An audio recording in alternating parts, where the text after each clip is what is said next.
Salãmun Alaykum, everyone. Welcome to another Quran study.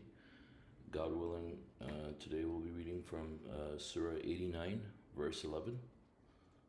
Let's all seek refuge in God from Satan the rejected.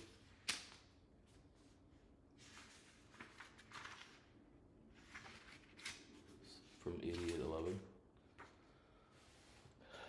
Verse 11. In it, no nonsense is heard. In it, a spring flows. In it, there are luxurious furnishings and drinks made available, and pictures in rows and carpets throughout. So these verses are, talking about the allegorical description of paradise, and God says that for the believers, they will be full of joy and satisfied with everything that they have done in this world. In paradise, they will not hear any nonsense, and this is something that we all want. Just the part about not hearing nonsense. After you hear nonsense for a certain amount of time, it starts to take its toll on you. Of course, you can hear it for a minute or two, or maybe an hour or 2 hours, but anything beyond that, is too much, right? And people begin to lose their sanity if that goes on and on. And but God says in the hereafter, there's absolutely no nonsense, and you will not hear anything that annoys you or bothers you.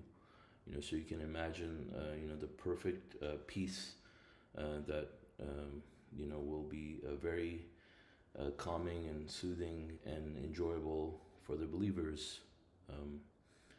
God says, in it a spring flows, in it there are luxurious furnishings and drinks with pitchers and rows. I mean, you can imagine, how Satan tries to adorn things in this worldly life, and how he tries to adorn alcohol for people with all these beautiful containers and drinks with these bottles of different colors in rows, right?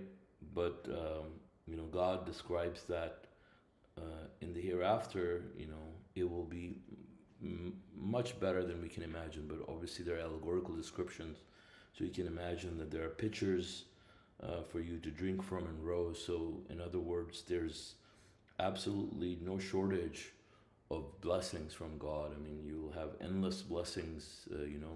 Whatever you imagine, you will get it in paradise. And it sounds magical, it sounds unbelievable, but obviously we understand, just reflecting on God's creation in this world, that nothing is impossible for God, and He can create anything He wants. And God says, to have anything done, He says be, and it is. And this is how God has designed the reward for the believers, because there are people who chose to worship God, with their free will, and that's why there's reward for that. Verse 17 says, "Why do they not reflect on the camels and how they are created, and the sky and how it is raised, and the mountains and how they are constructed, and the earth and how it is built? You shall remind, for your mission is to deliver this reminder. You have no power over them. As for those who turn away and disbelieve, God will commit them to the great retribution. To us is their ultimate destiny. Then we will call them to account." So God says, why do they not reflect on the camels and how they're created? And why this is important for us to reflect on any of God's creation is that, it allows us to understand God's omnipotence. And, just reflecting on something like the camel, every creature that God creates, God gives them special means to survive in their respective habitats, And looking at camels, for example, if you study the camel, I haven't recently looked into it, but I remember a while back, looking at the design of the camel and how the camels have these huge eyelids, and these extra layers of protection, to protect their eyes from the sand, and how they have the humps for you to be able to ride them. How they have long legs, and how they have hoofs, special hoofs that don't let their feet sink in the sand. Like, if you go into the sand and you walk, even if it's an inch, if you ever go to the beach and you try to walk on the sand, it's very difficult because your feet will sink in. But the way their feet are designed, and the way their bodies are made, I mean, even though they're so heavy, and they're so huge, and their legs are so slim, but the way God has designed them is that they're able to easily walk on the sand, and really make it possible. And if you think about how they are able to survive without the water, and how they're able to store water in different compartments in their bodies, I mean, everything you think about, it's amazing how God has created them. And think about their skin, how God keeps it cool and protects them, allows them to retain all the moisture in the desert, so they can survive the extreme climates. So all these are signs from God for us to reflect that God is omnipotent. He's able to create this, He's able to create that, He's able to create animals that live underwater. He's able to create animals that live in the deepest depths of the ocean, where our brains will simply explode out of the pressure. But they're able to survive in those habitats. They're animals with their own lights, for example. They're animals with special hearing capabilities. I mean, there's so many things that God has created, right? And it doesn't end. I mean, and God says it's easy for God. So, and the mountains and the skies, I mean, if you think about the universes and how God has created them, how God makes it all possible, and how He has designed the earth to withstand so many harmful radiations, and how He has created other planets to as we were talking about the other day, to divert asteroids and things like that. How He has maintained all this balance. Everything that He has created is there for a reason. Obviously, God wouldn't create everything just for play. And we all understand what that reasoning is now.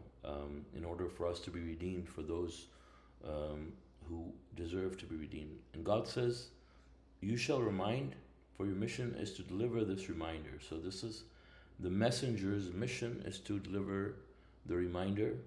And then that's all his job is. His job is just to deliver the reminder. God says you're not an advocate over them. You don't have, it's not your duty to convince everyone, but your duty is to deliver the message. Whoever is willing to hear, whoever wants to seek the path, it's for him. It's for them to be guided. But as for those who turn away and disbelieve, God says, they don't hurt God in the least, and they're only hurting their own souls. And then on the day of judgment, they will be committed to the great retribution of the hereafter. And God says to him is the ultimate destiny, and then God will call these people to account. So God willing, I'll continue reading Surah 89, Al-Fajr, Dawn. In the name of God, most gracious, most merciful. By the dawn and the 10 nights, by the even and the odd. The footnote says, the last 10 nights of Ramadan, where many believers retreat to the masjids. And then footnote 3 says, see appendix 1 for the role of even and odd numbers. Okay. So God is swearing by the dawn and the 10 nights, and by the even and the odd. And so the even and the odd is mentioned in appendix 1 in one of the tables. You can see where the odd numbered surahs and even numbered surahs are mentioned, and how this all connects to the mathematical code, I believe. And this is further detailed in appendix 1, so you can read that from Dr. Rashad Khalifa's translation in appendix 1. So, and then it says, verse 4 says, by the night as it passes, a profound oath for one who possesses intelligence. Have you noted what your Lord did to Ad? Iram, the town with tall buildings, there was nothing like it anywhere. Also Thamud, who carved the rocks in their valley, and Pharaoh, who possessed might. They all transgressed in the land. They spread evil throughout. Consequently, your Lord poured upon them a whipping retribution. Your Lord is ever watchful. When the human being is tested by his Lord through blessings and joy, he says, my Lord is generous towards me. But if he tests him through reduction in provisions, he says, my Lord is humiliating me. Wrong. It is you who brought it on yourselves by not regarding the orphan and not advocating charity towards the poor and consuming the inheritance of helpless orphans and loving the money too much. So God will now pause here. So we understand that God says that he's swearing by the dawn, by the 10 nights, last 10 nights of Ramadan, by the even and the odd, which is related to the mathematical code, and by the night, that which God says it's a profound oath for anyone who possesses intelligence. If you really think about the detail, and the gravity of all of the details that are surrounding these things that God is talking about, by the dawn, by the night. All these are things that God has created, and God has designed them extremely well, which demonstrates God's omnipotence and his ability to do anything he wants. And so God is swearing by these things. For those who possess intelligence, God says that, have you noted what your Lord did to Ad? Iram, the town with tall buildings, and also Thamud, and the people of Pharaoh. All these are communities that transgressed. God sent them messengers, and they were heedless, and as a result, they incurred God's retribution and annihilation. God says they transgressed in the land, they spread evil throughout. So consequently, your Lord poured upon them a whipping retribution, right? So obviously, this world is a testing ground for Satan, who wants to prove that he's a god. And so God allows evil to spread through these people. He gives these people enough rope to go and do these things. And then once they do their job, and once they show what they're capable of, and they're destined for hell for sure, and nothing good is going to come out of it. There's no point in having them live on this planet after that time, right? It's not like any of them are going to repent at that time. They're all people that are destined for hell. Then God annihilates them. So when there's no hope for a person, when the person is beyond repair, right? Beyond the point of reform, right? At that point, then God allows these people to be annihilated, which is an interesting thing, because you often think about. We understand now that there are people that are annihilated on an individual basis too, not as on a group basis, and we understand that now. God has designed things like selectively annihilating people, like with diseases like AIDS and cancer, right? And so forth. And so when these things happen, and these people are already doomed, of course at that time they know that it's time for their death, and they want to be righteous, but why are they being annihilated at this point? They're being annihilated because there's no point of them living here. They've already deserved the retribution, right? So when the retribution is coming to them, they're being annihilated, then they're repenting to God and submitting to God, right? But at that time, it doesn't count. God says repentance is not acceptable for someone when death comes to them and they say now they submit, because they needed a good amount of time to reform. Which goes back to the point where people are inflicted with these terrible diseases after the things that they incur, right? And then people say, well, you don't know, maybe at that point this person repented, we don't know. Well, but even if they did, like Pharaoh did too, it was too late, right? So God says that's too late at that time. So God says your Lord is ever watchful. Of course, everything we do, God witnesses even our innermost thoughts, right? He knows more about us than we do. So we can't hide anything from God, So we're in a very precarious position. And God says when the human being is tested by his Lord to blessings and joy, he is happy and proud and pleased. And he says, my Lord is generous towards me. In other words, like, I'm so great that God has blessed me so much. Obviously he's not just being appreciative, right? But even if he is, but when there's reduction in provision, then he blames God, right? That my Lord is humiliating me. But God says, nothing bad comes from God, right? Everything bad that happens to us is from us. And so if God blessed some people with wealth and they decided to be stingy, then obviously they fail the test. When they fail the test, then they can expect bad things to happen to them, and they can expect reduction in provisions, financial problems, all kinds of problems, right? And so this is one of them. And so God says, no, you brought it on yourselves by not regarding the orphans, by not advocating charity towards the poor. Now, it's not just we have to give charity, we also have to advocate charity towards the poor. So we have to, not only do we have to give charity ourselves, but we also have to advocate others to do the same, We have to encourage each other, and we have to advocate that to other people to do the same, right?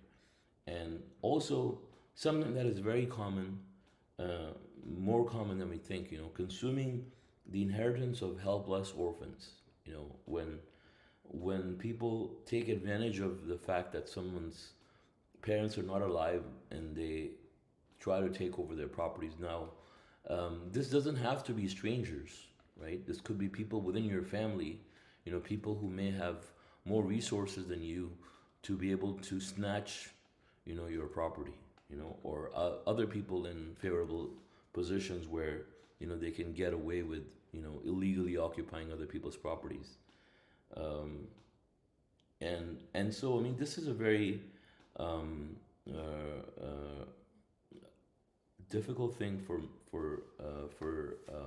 anybody to imagine. Like, people get so blinded by their love for money that they don't care about orphans. It's their rightful inheritance, it's their rightful share, it's their money, and it's just basically stealing, from people who are orphans, who are needy, whose life would depend on it, whose parents worked hard their whole lives or saved for them to have that in the end, and somebody just comes and takes it, who doesn't deserve it, right? So it's just plain stealing and illicit earnings, but it's so common, unfortunately, and I've seen it happen a lot, just in a very brief experience that I've had, observing this. I have just been shocked, and how easy it is for people to do that. People are just sitting out there like sharks, literally, not literally, but they're pretty much worse than sharks, right? And it's just their love for money is just blinds people so much they don't care about anything. Once the greed comes over, then they forget who their brother is, who their sister is, who their parents are, everything, who God is. All they care about is money. All they care about is this life. So God says in verse 21, indeed, when the earth is crushed, utterly crushed, and your Lord comes together with the angels in row after row, on that day, Gehenna will be brought forth. On that day, the human being will remember. But what a remembrance! It will be too late. He will say, "Oh, I wish I prepared for my eternal life." On that day, no retribution could be worse than his retribution, and no confinement is as effective as his confinement. As for you, O content soul, return to your Lord, pleased and pleasing. Welcome into my servants. Welcome into my paradise. SubhanAllah. So we see that in these verses, God is talking about the end of the world, and when God comes together with the angels, it will definitely be a sight to be witnessed. And at that time, the earth will not be able to withstand God's physical presence. So the heavens and the earth is going to be totally shattered, and the earth will be completely crushed, as it says here.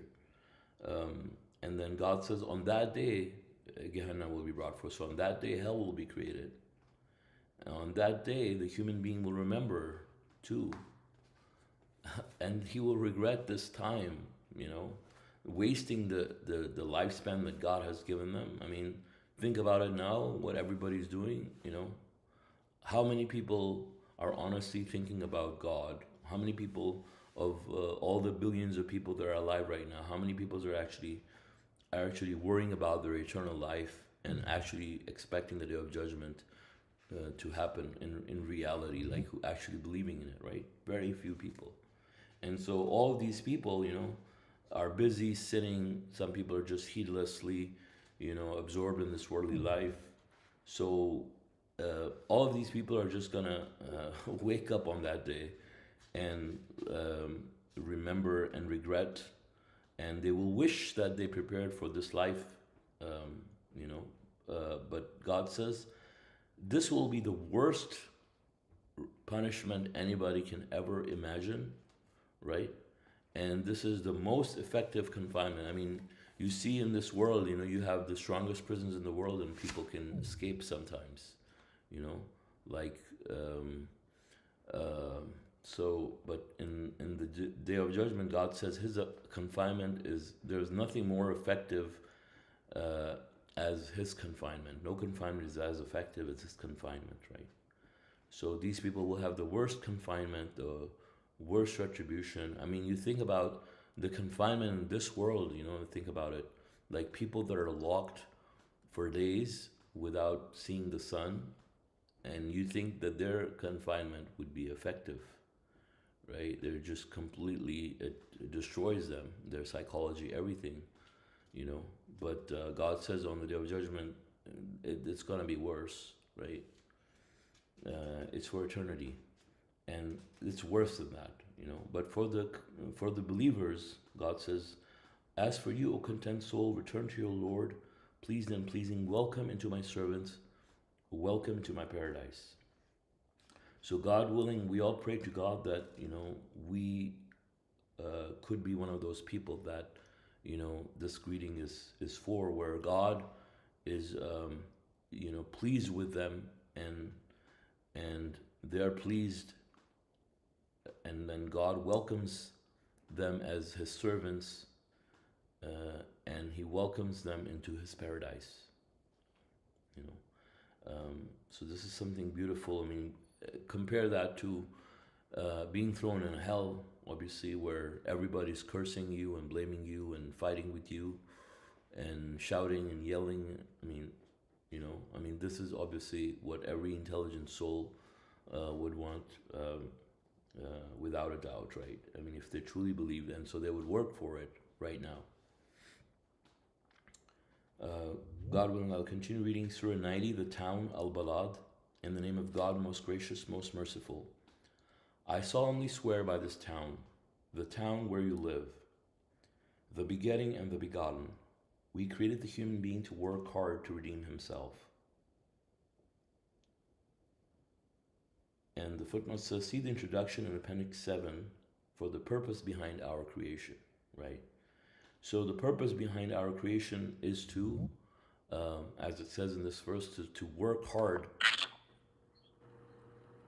to redeem ourselves, right? Is to work hard to redeem ourselves. And of course, that means that we have to be tested. We have to go through the tests. We have to be tested with lack of health, wealth, and joy. We will be tested with everything that we have, right? Money, children, spouses, relatives, parents. So we will be tested with, good things. We'll be tested with bad things, good circumstances, bad circumstances. And the idea is that, God wants to prove those who are absolutely devoted to God alone under all circumstances. Those are the true worshippers of God alone. They're not fair weather friends or good or bad weather friends. They're actually people who would worship God no matter what. So they have to be tested through everything, and they will go through all these struggles in life to be purified. So to prove that they will worship God alone no matter what, and they reject Satan's godhood, and they refuse to become Satan's constituents. So God says, does he think that no one will ever call him to account? He boasts, I spent so much money. Does he think that no one sees him? Did we not give him 2 eyes, a tongue, and 2 lips? Did we not show him the 2 paths? He should choose the difficult path. Which one is the difficult path? The freeing of slaves, feeding during the time of hardship, orphans who are related, or the poor who is in need, and being one of those who believe and exhorting one another to be steadfast and exhorting one another to be kind. These have deserved happiness. As for those who disbelieved in our revelations, they have incurred misery. They will be confined in the hellfire. So the question here is that, does the human being think that no one will ever call him to account? Sure, many people say that God will call them to account. Many people say that they believe, but it's just lip service, right? They don't truly believe. They're doubtful about it. Most people are doubtful about the day of judgment, and that's why they're not guided. That's why they are people who believe in falsehood. And there are people who believe in man-made things because they're not truly believing in the hereafter. They're in this. They're saying that they believe in the hereafter for many other reasons, but it's not God, and hence they're not guided. God says He boasts, I spent so much money, So when people, so someone boasts about spending money, I guess it could be either because they just want to boast that they have so much money, or they just want to show that they're so righteous that they spend so much money. Either they're showing they're rich, or they're showing they're so righteous. Or either they're complaining. None of them is good, anyways, right? But God says, does He think that no one will ever call him to account? Does He think that no one sees him? God, obviously, He gave him the 2 lips, He gave him the eyes, and He gave him the 2 paths, right? So obviously, when you see this,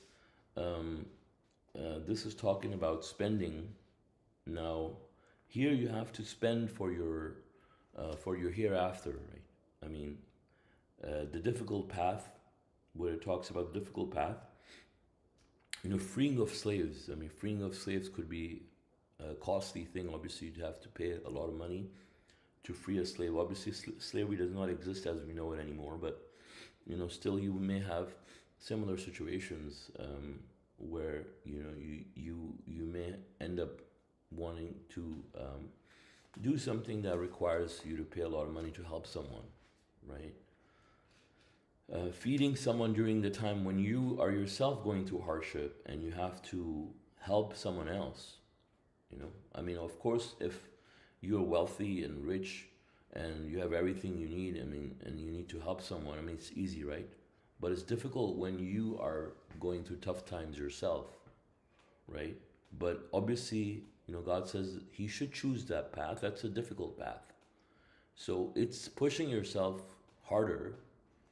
Of course, at that time, if you don't have enough, you're going to a hardship yourself. You may not be able to feed, but there might be situations where you have to feed.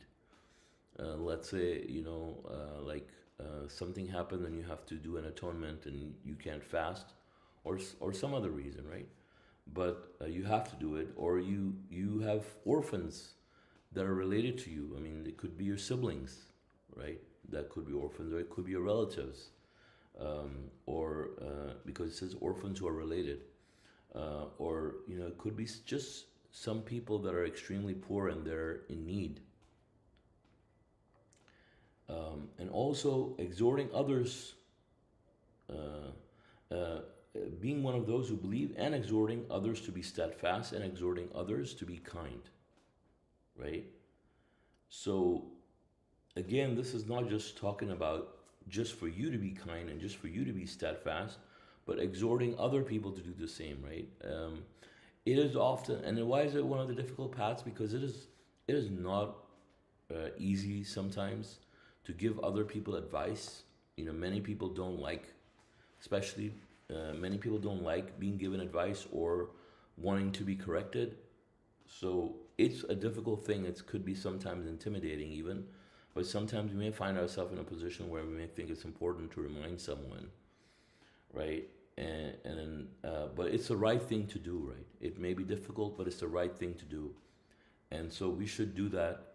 God says we should help the orphans even during the time of hardship. We should feed poor people. We should help the poor people. And these are all righteous things for you to do, which should give you a lot of credit.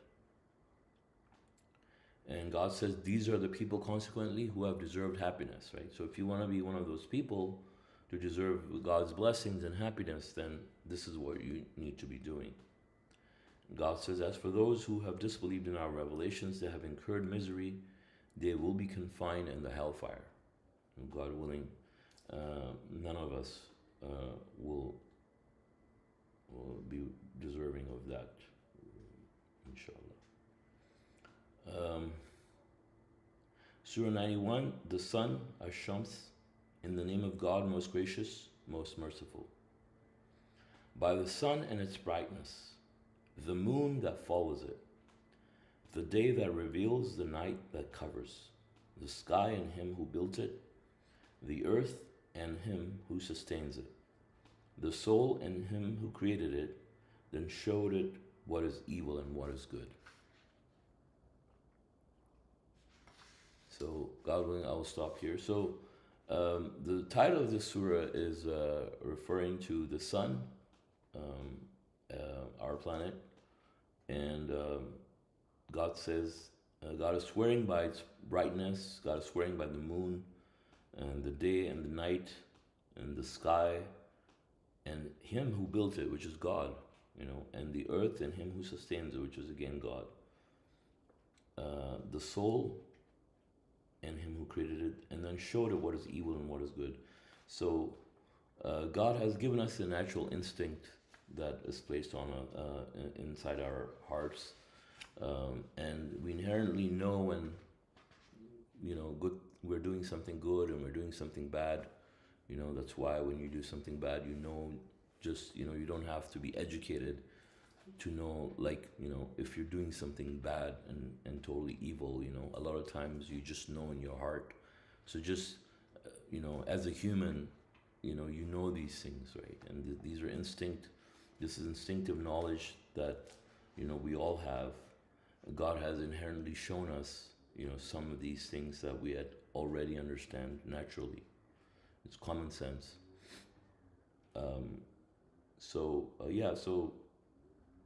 I mean, God willing, I'll end here. Um, and if you guys have any comments or questions, please feel free. Thank you.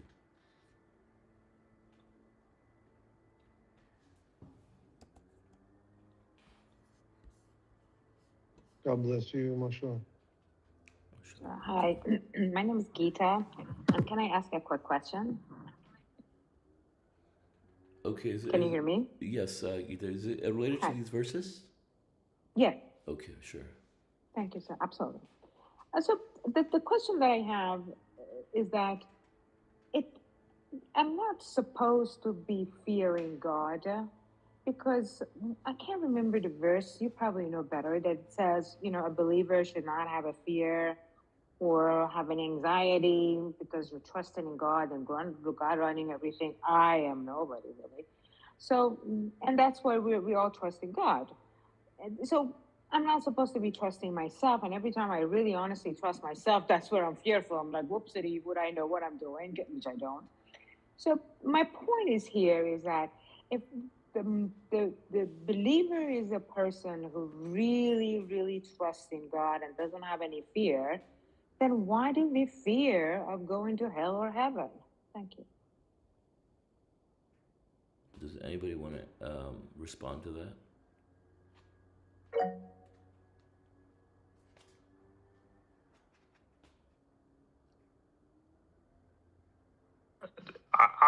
I'd be willing to give it a go, and God willing, I seek refuge in God away from my opinion, my arrogance, and of course, Satan the rejected, my most ardent enemy. Um, it's a good question, and I'm going to answer it in the way that I would see it from a father's lens.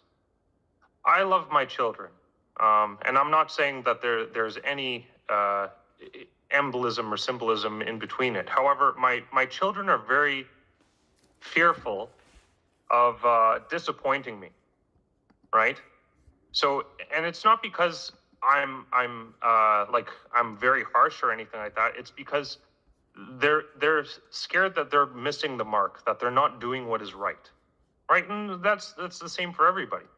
And God lays out both paths, both good and bad, what's good and what's evil.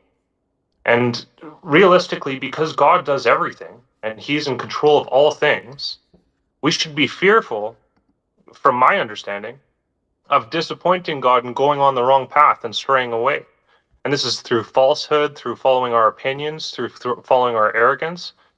And people who don't have that inherent fear, well, they just do whatever they want. The kids these days, they say YOLO, you only live once, giving them a reason to do whatever they want. But realistically, to have that type of thought process, to think that God doesn't know everything, that God doesn't see everything you do, that you won't be held accountable, well, you should fear that. You should fear what would happen if you acted as in such accordance. That's what I would have to say. And God willing, I didn't spout any falsehood. Thank you. It's done answer.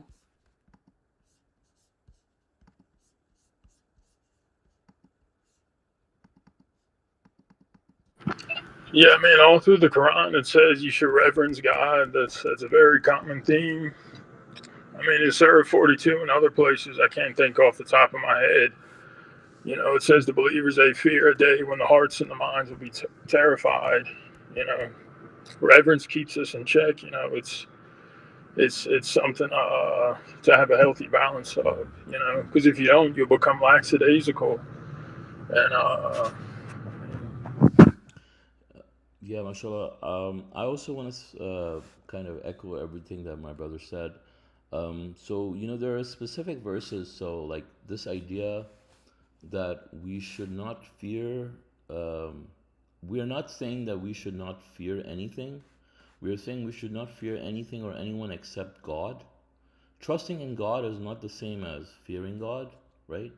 Like, um, we trust God in the sense that if we follow His commandments, that He will help us, right? But we are afraid that if we don't, then also we are devil's play. We basically, put ourselves in the hand of Satan and remove ourselves from God's protection, and we are just, out there without any protection for Satan to inflict us in any way he wants, right? And also, there's verses, straightforward verses in the Quran that we must remember. There's a Surah 31, verse 33 says, O people, you shall reverence your Lord and fear a day when a father cannot help his own child, nor can a child help his father. Certainly God's promise is truth. Therefore, do not be distracted by this life. Do not be distracted from God by mere illusions. And then verse 39, Surah 33 says, those who deliver God's messages and who reverence Him alone shall never fear anyone but God. God is the most efficient reckoner. So, MashaAllah. Excellent right, answer. Thank right, you. mashallah. No, go ahead. Sorry. Go ahead. Okay, yeah. So the idea here is that we don't fear anyone except God. We reverence God because He's our rightful Lord and Master, right? You're a servant of God. You and I are servants of God, right? This idea that we're children and all this stuff, this want to make us feel sound good and make us feel special, and maybe even some stroke our egos in some way. But for sure, God loves us, But there's no comparison between us and God. We're not His children.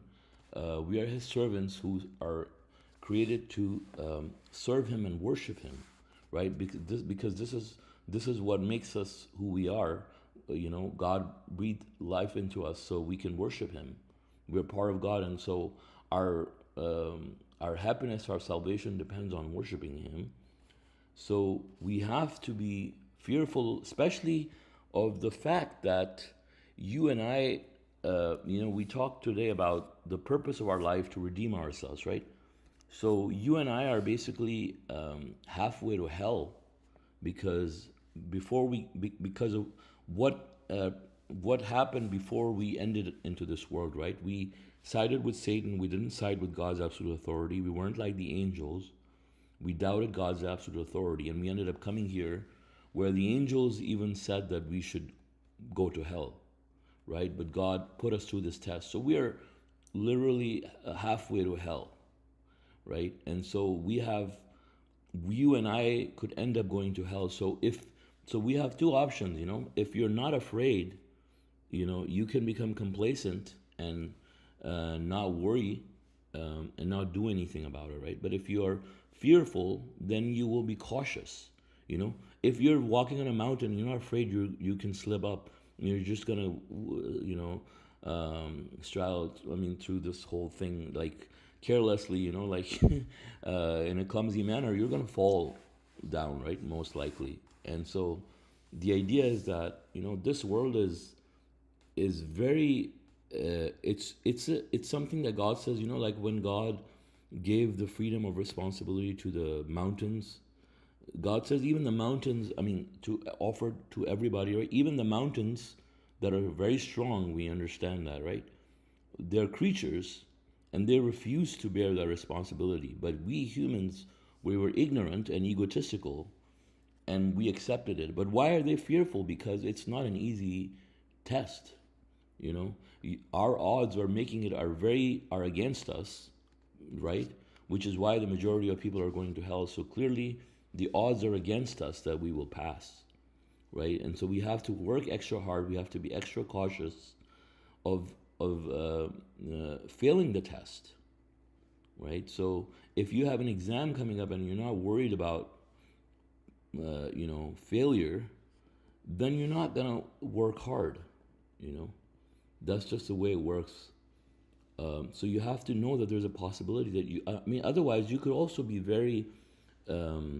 become very arrogant and egotistical because it's like, you will already start thinking that you're going to make it, you're so special that, there's just going to be, angels waiting for you as soon as you leave and, you're going to make it. So there's no other way for us to be humble and righteous and reverent without considering the very possibility that we could go to hell.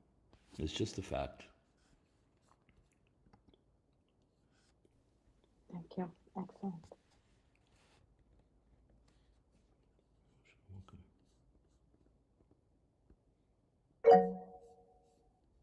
Sure. But there is, excuse me. But there is, there, everything. It's a God's creation, and I am nobody. As you said, I'm not even a little dot. I'm just a little atom, probably. So there's no I. There's no me. It's just all God. I'll see that. And you were telling me that, I mean, who can create such a beauty? You're right. It must be the creator, the God, and I'm nobody. But and another thing you're saying, that be fearful of the law of the land, if I'm not mistaken and hearing you correctly, that you're saying when you're going up the hill and there is a you might fall down the hill, so you are careful, and you know the laws of gravity will pull you down and roll you down, and you're gonna have experience really a bad experience. You can't blame that at God. It's just you're not knowing No, the that law. was an allegorical example. I was telling These you. are not what. Okay, you go ahead and tell me. And tell me, what does it say in Quran? Thank you. No, I read the verse of the Quran where God says you shall fear this day, right? So there's really no debating on this, right? Because we already understand that we're not going against what God is saying. So if God says you fear it because it's a horrible day, then we say yes, sir, right? So I mean, I'm not gonna But get in what a fear? What I'm sorry. What are philosophical you fearing? debate about it. No, I'm not debating. I'm just asking a question. Is that, and I'm asking a question as your example that you said that somebody was walking on the hill. No, So I was I'm saying you have asking to a be question. cautious, right? If you're going a Exactly, slippery exactly. slope, So you're gonna be cautious. yeah, Otherwise, you're gonna fall yeah, down. If you're gonna be careless, exactly. right? And you have to know the law that, you know what, if you don't, if you're, I mean, it's gravity. If you fall and you're going down the hill. Exactly. So that is, if you make that decision, right? That's your choice, right? Do you make that choice to be careful?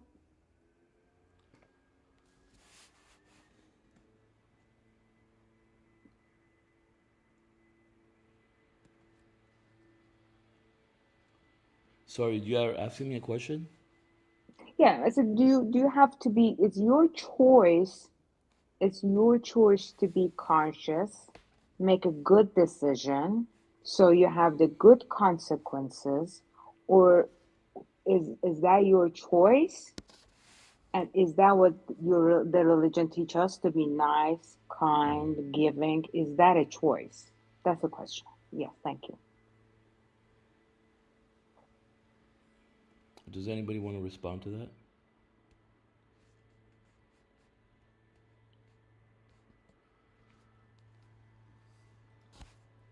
Oh, actually, we just read. The answer is in the verse.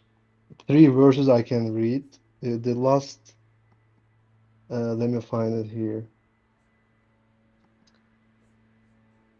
Surah 91, verse 8, 9, and 10.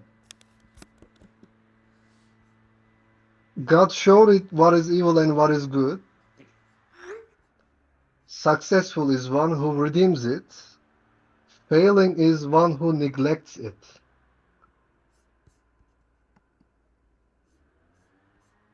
So you have to make a choice between good and bad. Then you'll remember God who made you to make that correct decision.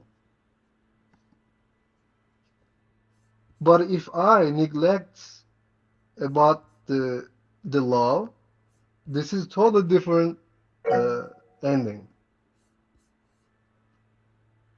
Thank you. Thank Mashallah. you. And I think Excellent.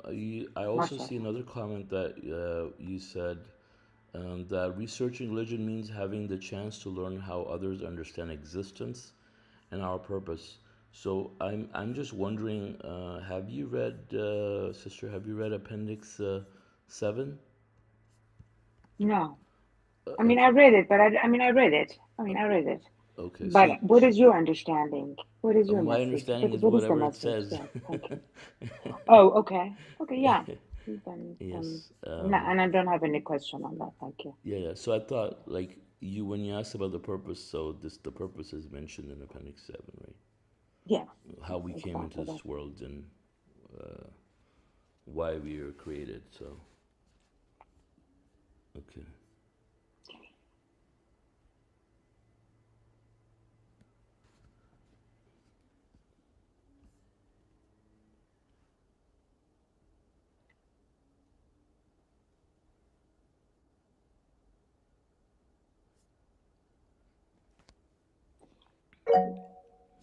Okay, brother, you don't Yeah, have I to mean, raise your even hand. Satan fears God. You know, in Surah 9 or Surah 8, he said, "I fear God." Is you know, when he was inviting the disbelievers, you know, to fight against the believers. I mean, that God is to be feared. You know, it's a healthy balance of you know, having hope for the hereafter, hope in His mercy, but not abusing that. You know, and that's something you see in Christianity. A lot of people thinking someone can bail them out, and you know, they don't. You know, in churches I once was part of years ago, you never hear about, you know, anything but God's love, which is wonderful. You know, there's a lot of good, you know, you know, there's good sermons and messages behind that, but they never ever talk about hell. They never talk about, you know, and that, and naturally, I mean, just for me, and I'm sure for so many others, it's not conducive to you know, to helping us redeem ourselves. You know, it's not helpful for our purpose. You know, why we're here, and aiding and assisting us. You know, keeping us in check, keeping us humble. You know, because it's naturally, if we just, I mean, if you even if you had a boss that, I mean, might not give a good example, but you know, you get the point.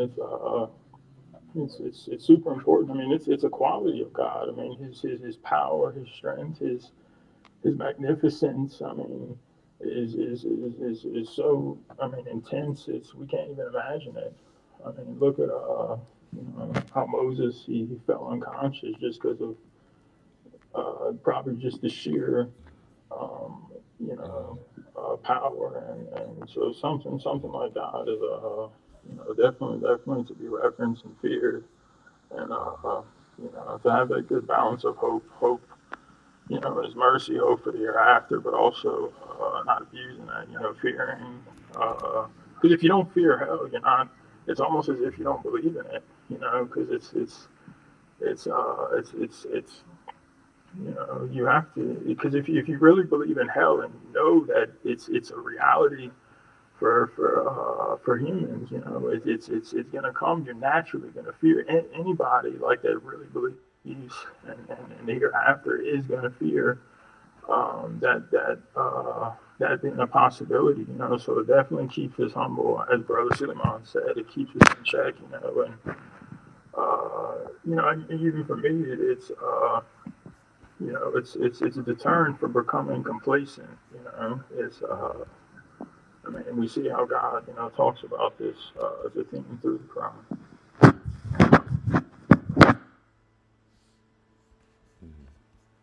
Yeah, and I mean, fearing God doesn't mean that literally that, you just start shivering and have anxiety and everything. It means that you are mindful of that day and know that if you disobey God, that there will be consequences, simply put, and if, so there is an if there, right? There is an if. So if you do righteous things, then yeah, you should be fine. But if you disobey God, uh, you know that you're gonna incriminate yourself, so you have to be aware of that, right? I mean, it's like just like you have the laws of traffic, right? Let's say you run a red light. I mean, here, a camera will take your picture, But if you're not afraid, you don't care, you'll just run through those lights. At the end, you're just gonna keep paying, right? So that's the same thing. Like, being afraid means that you follow the laws, you reverence God, and you obey His laws. Now, the obedience is because we love God, right? But we also have the fear that if we don't do what is expected, we will incriminate ourselves, right? So,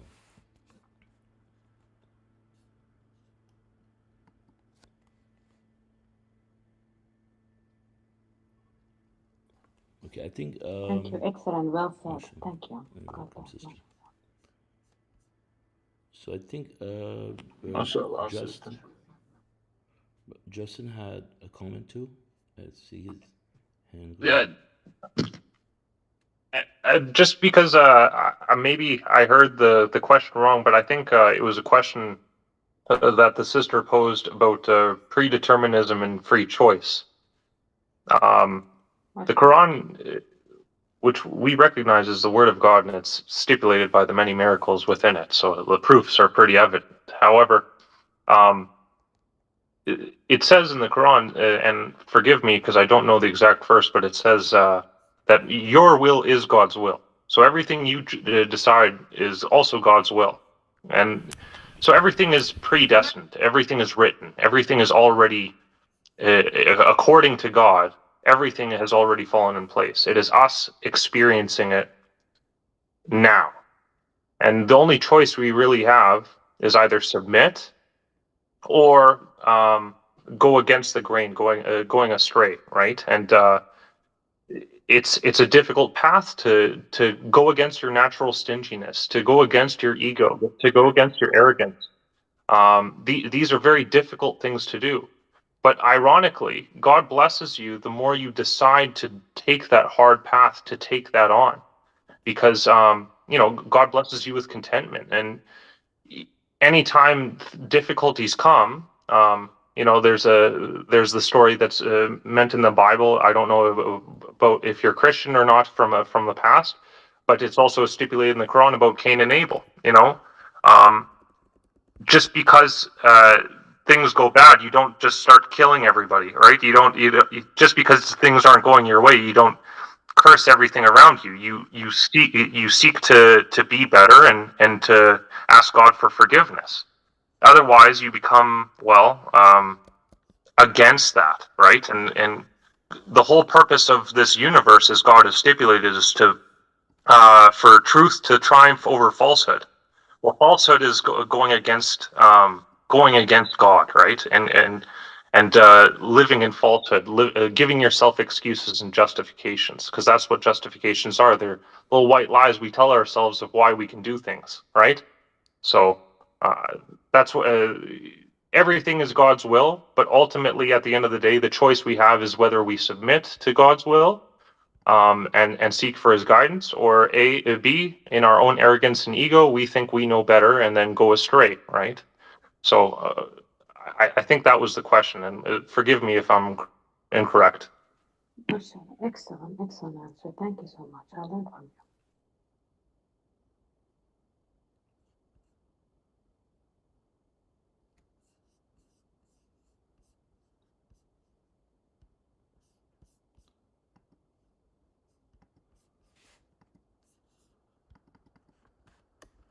Okay, and I think Huda also shared a verse, so I think she probably want me to read it.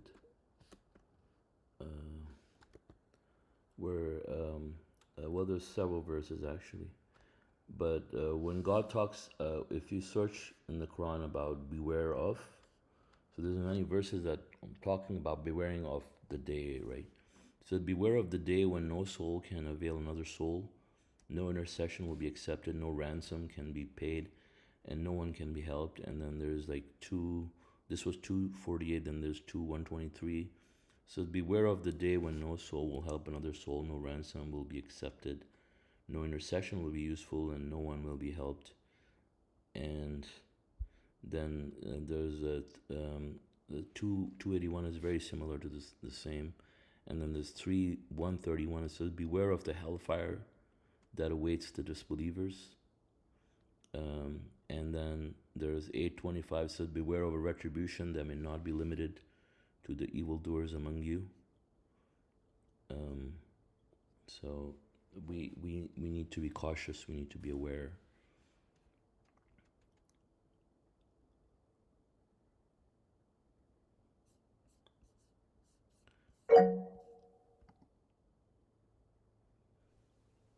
Yes, go ahead, sister. Thank you so much. Excellent. I mean, there's so many verses that you brought up that it says be aware. I mean, how clear is that to be aware? But leave it up to Gita, leave it up to me. Sincerely, always in my head. I'm always into myself. I always think about myself. Hardly ever think about God unless you remind me of. I'm so consumed by myself that I don't even think about God.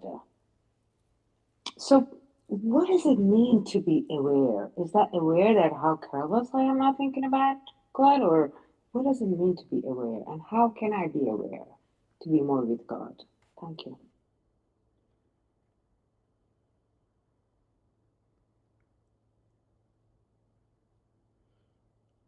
Sorry. So if I understood you correctly, you're saying that you're always thinking about yourself and not about God. Or you're always thinking about God and not yourself. I didn't get that. No, I think about myself, about my kids, about I should do Oh, this and I should do that. It's okay, always okay, like I should buy more another okay, car. I need to fix my house. okay. Right, I right. hardly ever think about myself. So when I'm Okay, with you, like today, right now, I'm thinking about God. Thank you. That's my point. okay. So we understand that whatever. So actually, I would like to read an appendix. Um, uh, right. So this is appendix number 27. It says, "Who is your God?" And I'm not sure if it has been read to you before. I'm posting a link in the chat also, but since we're on the subject, I might as well read because it's a good reminder for all of us. Thank you. I might not want to read all of it, but I'll try. It says, Appendix 27 says, "Who is your God?" It says, most people are outraged upon hearing this question. What do you mean, who is your God? They ask. My God is the creator of the heavens and the earth. And most of these people will be shocked to find out that their proclamation that their God is the creator of the heavens and the earth is no more than lip service. And they are in fact destined for hell. 12:106.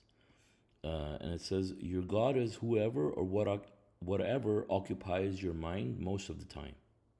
So it says your God can be your children, and there's reference to verse 7:190, your spouse 9:24, your business 18:35, or your ego 25:43. This is why we note that one of the most important and most repeated commandments in the Quran is, O you who believe, you should remember God frequently, glorify Him night and day. Surah 33, verse 41. So it says, to put this commandment into practice, we must establish certain habits whereby we guarantee that God occupies our minds more than anything else. The Quran helps us establish such soul-saving habits. 1. The contact prayers. Those who observe the 5 daily prayers come a long way towards commemorating God a significant portion of their waking hours. Salat helps us remember God not only during the few minutes of prayer, but also throughout the times of anticipation. At 11 a.m., one may look at his or her watch to see if the noon prayer is due yet. This act causes one to think about God, and one is credited accordingly. 2014. And number 2, commemorate God before eating. Verse 6:121 enjoins us to mention God's name before we eat. You shall not eat from that upon which God's name has not been mentioned. Number 3, God willing, you shall not say, I will do this or that without saying, God willing, inshallah. If you do forget to do this, and apologize and say, may my Lord guide me to do better next time. 18:24. This is a direct commandment that we must carry out no matter who you are talking with, who we are talking with. Number 4, God's gift, mashallah, to invoke God's protection for our beloved objects, our children, our cars, our homes, etc. We are enjoined in 1839 to say mashallah. This is God's gift.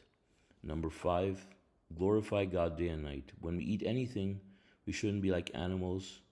We must reflect on God's creation of the food we are eating, the flavor, our enjoyment due to the senses God has given us, the perfect packaging of the banana or the orange, the varieties of seafoods created by God, etc., and glorify Him as we enjoy His provisions. When we see a beautiful flower or animal or sunsets, we must glorify God. We must seize every possible opportunity to remember and glorify God so that God may be our God. And number 6, first utterance. Make it a habit to say in the name of God, most gracious, most merciful. There is no other God beside God. Bismillah ar-Rahman ar-Rahim, la ilaha illallah. The moment you wake up every morning, if you establish this good habit, this is what you will utter when you are resurrected. So basically, anything that occupies our minds, most of the day is our God, right? So in order for us to just make it to paradise, just barely to make it, you have to remember God at least 51% of your time, of your day, right?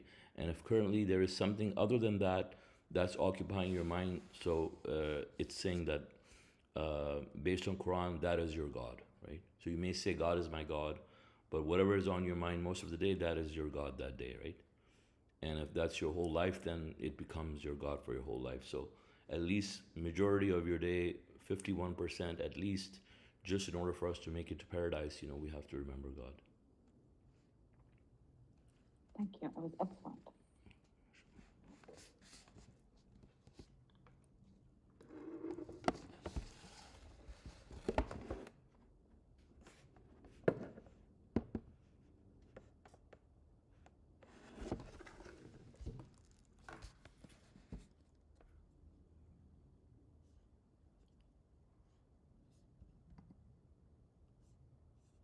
Looks like someone was. Oh, that was my screen.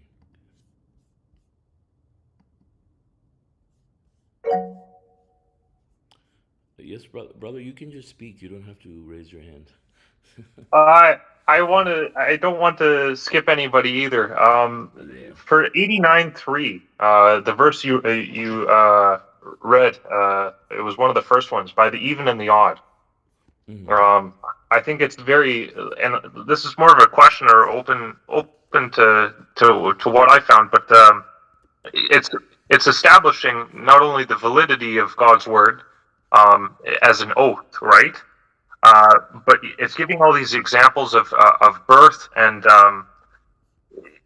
I find it funny that like even an odd is a very cool thing, and I just want to see if maybe I'm reading into it more, and God willing, that's not the case. But even an odd, it's like binary, 0 and 1, and we obviously know that there's a lot of mathematical proofs in the Quran. You could see the alpha and the omega as the Greek one from the 1 and the 9, the beginning and the ending of the single digits, day and night. It gives that juxtaposition right after the fact. And even when it comes down to light and dark, right? The day and the night, these are binary things, and God even says everything is made into pairs. And I thought that it was a substantive point of pointing across of how simple something as simple as saying by the even and odd, with the day and the night and all this fun stuff. It goes to show how much of an oath it is. You know what I mean?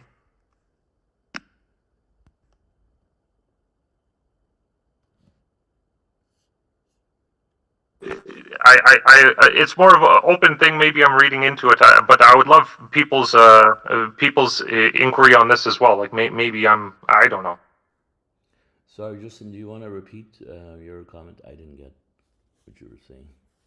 My apologies, brother. So 89 verse 3, and I'm going to pull it up so that way I have it here.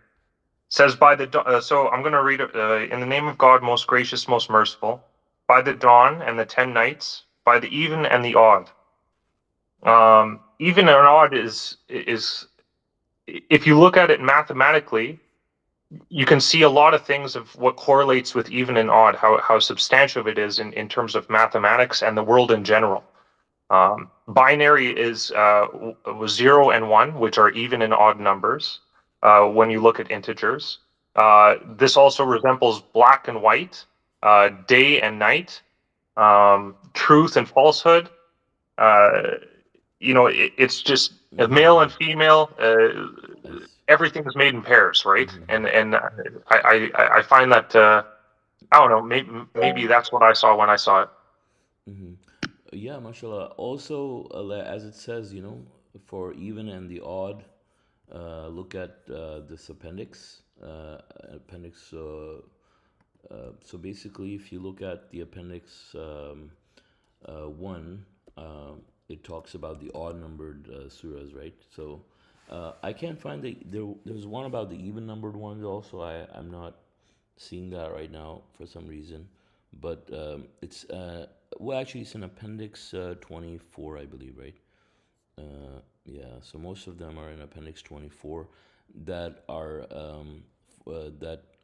about the two false verses, So a lot of them revolve around proving that the number of verses in Surah 9 are 127 instead of 129, and so there is verse there is number so there are all these numbered facts, right? So if you look at number 40, for example, and number 29, number 27 also, and number 49 and 52. Also there is number 64 is pretty awesome. So these are all relating to the odd and the even numbered surahs. There's also appendix number 29 with 10 and 11, number 10 and 11. So these are like really long numbers, right? So that's why it says it's pretty awesome. This oath is for those who possess, profound oath for those who possess intelligence. Thank God, and God, it's amazing. Absolutely, it's just cool to see for sure.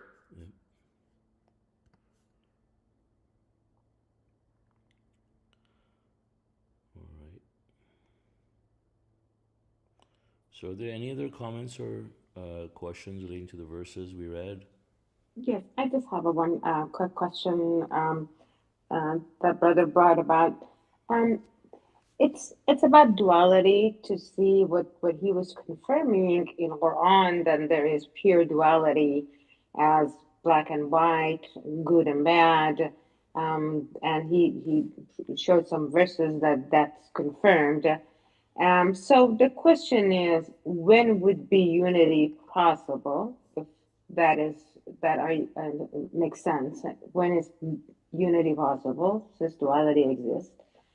But the main question is that does it say in Quran that I, Gita, and all of a sudden believe that I can do everything and I then know it all? And to the point that if you ask me to pray, I would say, "Are you crazy? I'm not going to pray. Why should I pray? Who is God that I should be bending to?" That's me, or it was me before. So the question is, if this is me, and then there is, oh, yep, yeah, I forgot my, oh, the tree of knowledge, and he said the tree. I came to this world. I came to this world, and then I touched the tree. All of a sudden, there was a judgment. I started wearing clothes, so it was a judgment, and we could see each other's body. Correct me if I'm wrong. So my question You is, touched a tree? can we get, yes, correct me, yes, you correct me later, but let me ask you a question. Can we reverse this, the thing that we did? Can we correct it? We create a judgment. We touched the tree or whatever, we ate the apple, I don't know, whatever. Can we reverse it? And if we can, doesn't the Quran said how? Thank you. I hope that makes sense.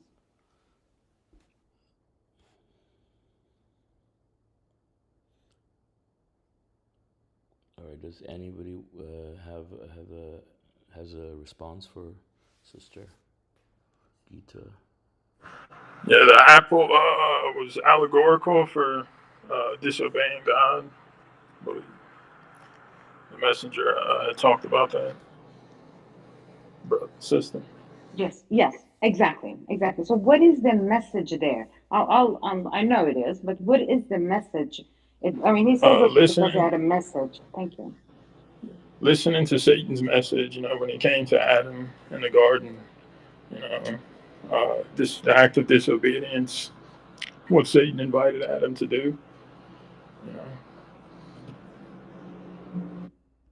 I think the messenger, the way it was explained, the apple, it was allegorical for God's law, or commandments. Yeah, mashallah, brother. Are you done, John? Are you still talking? Yeah, I'm done, brother. Okay. So yeah, this is why I asked earlier about Appendix 7 and if you read it, because in Appendix 7, I think it really sums it up really beautifully. So the first part I want to mention here, as we talked about touching the tree, and so it says the original sin. I'm going to read the last part of that first of all. It says, contrary to the common belief, the original sin was not Adam's violation of God's law when he ate from the forbidden tree. The original sin was our failure to uphold God's absolute authority during the great feud. So if you want to read more about this feud, you really have to read the introduction and Appendix 7, right? There was a feud in the high society where Satan believed that he could be a god besides God, and the feud happened, right? And so our original sin was our failure to uphold God's absolute authority.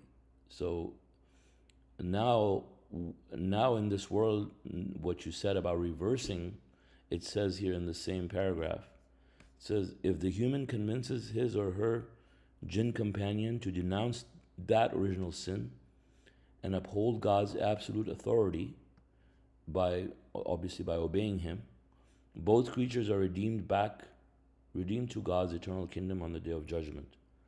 But if the jinn companion convinces the human being to uphold Satan's idolatrous views, then both creatures are exiled forever from God's kingdom. So again, you can read more about this in introduction of the translation by Dr. Rashad Khalifa and the Appendix 7. So I also posted the link for Appendix 7 in the chat. And so basically, really, this life has been created to reverse that process. And the way to reverse the process is we failed to uphold God's absolute authority when the feud happened.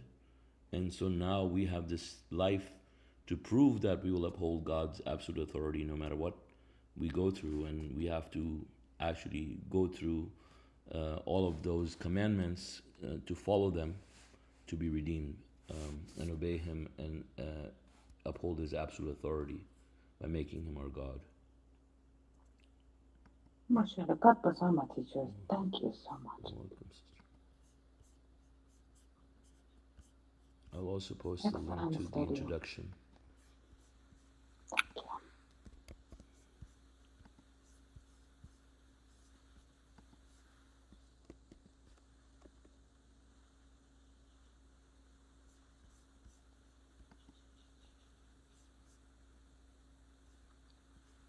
So I have a quick question about not related to the Quran. May I ask that question?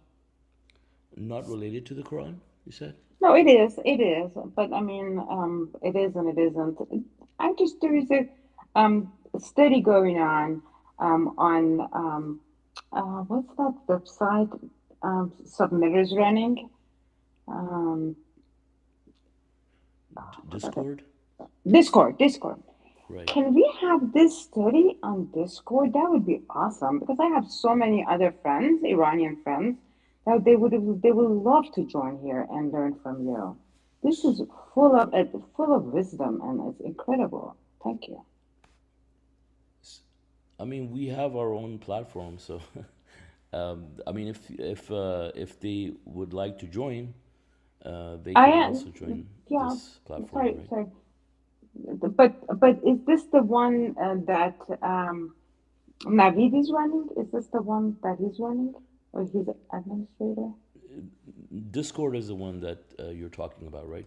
Yes, yes. Yes, Submission group. Are yes, you? yes. Is this you are in a submission group? Sorry, what was that again? You're in the submission group with Discord?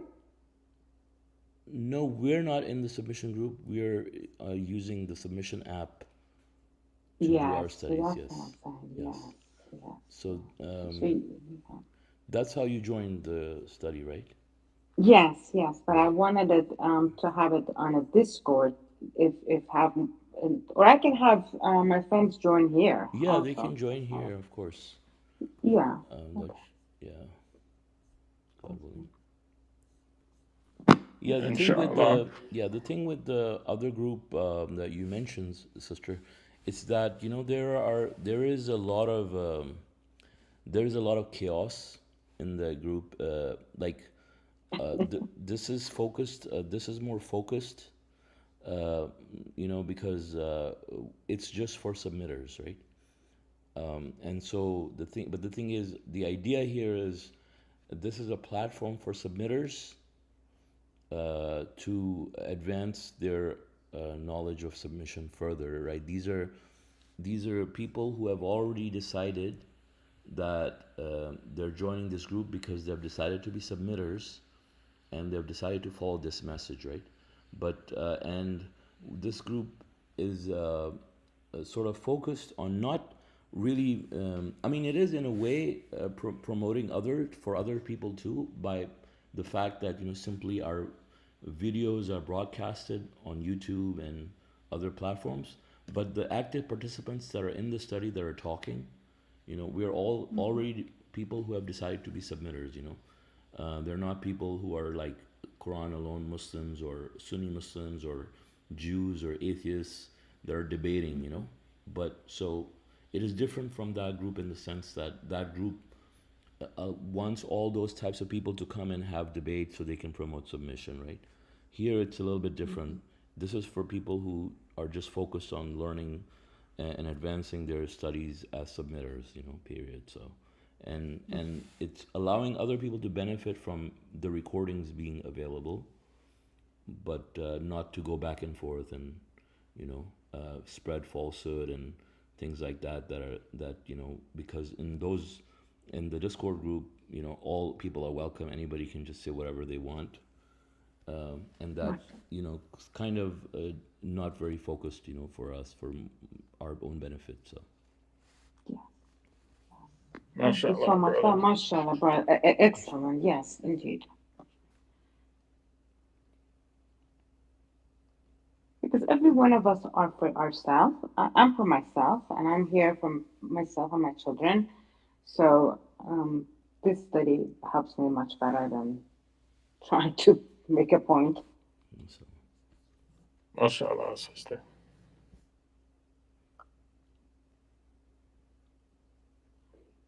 And then, how often is this class, and so how other people can join? Can we have like I have some friends that like to join on Sunday afternoon.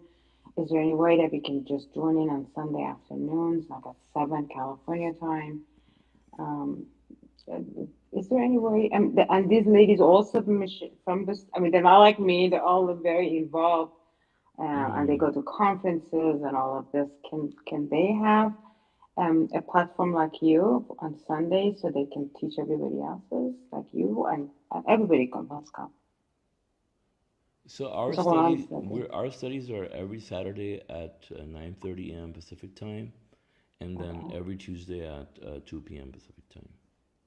excellent. Yes,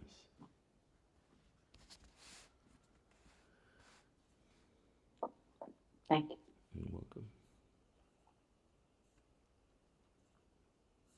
All right. Anyone else has any comments or questions before we conclude? All right. So thank you all for joining us. God willing, our next English Quran study would be on um, Saturday at 9:30 Pacific time. We also have the Farsi studies, so you can inquire. I think those are every Sunday in the mornings. So maybe you could join those as well if you like. God bless you all. Assalamu alaikum. Peace be upon you all. Thank you. Thank you.